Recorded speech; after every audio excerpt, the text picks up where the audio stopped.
If you think you're seeing more garbage lying around, you probably are. The litter and debris have become an eyesore everywhere we turn. But how is it happening? That's the question. And tonight, we're looking into how Utah is getting trashed.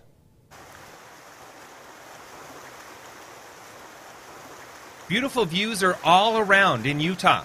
But if you take a closer look, those views are giving way to something not nearly as nice.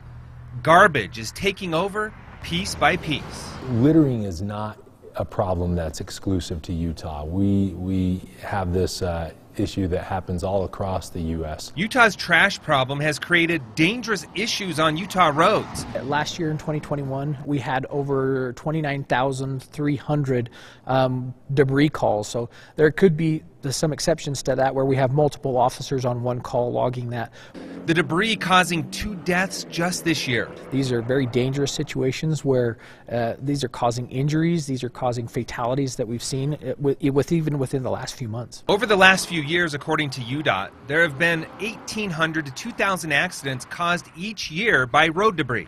Taking a look, it's easy to see trash all around us.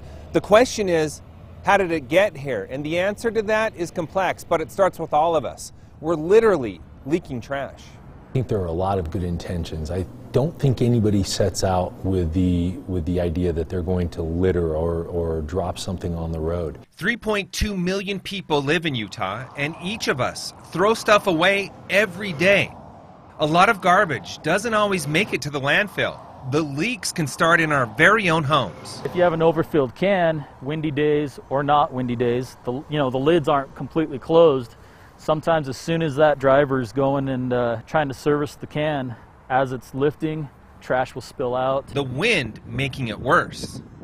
A lot of cans aren't either bagged, or a lot of the trash blows right out of our trucks instantly, just blowing down the street. It's a big problem. Over the last 5 years, we've devoted about 28% more time of our maintenance crews to be out there picking it up.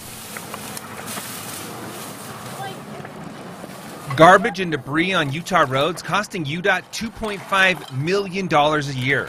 That's the frustrating thing for our crews, is that if we're out there on a certain section of road, we clean it all up, and then just a couple weeks later, you're driving along and you see that it looks like we haven't been there. And that's that's not something that anybody wants to feel. So how do you control millions of pieces of trash around the state?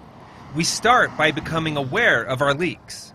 It's something that we need to work on as a group, not just from the law enforcement side or UDOT, but the public as well. Getting the public to help in order not to leave bags of trash on the outside of their trash cans, making sure, again, everything's inside. We do a few simple things in a different way. One thing that could help with that is getting people to tie up the drawstrings, tie up their bags in a knot. If it's something as far as a load that we're carrying down the highway, go that extra mile to secure it extra good to the vehicle. It really comes down to you and me as individuals and what we're going to do to help address the problem. Don't be part of the problem, be part of the solution. Tie down your cargo, make sure that you're not littering.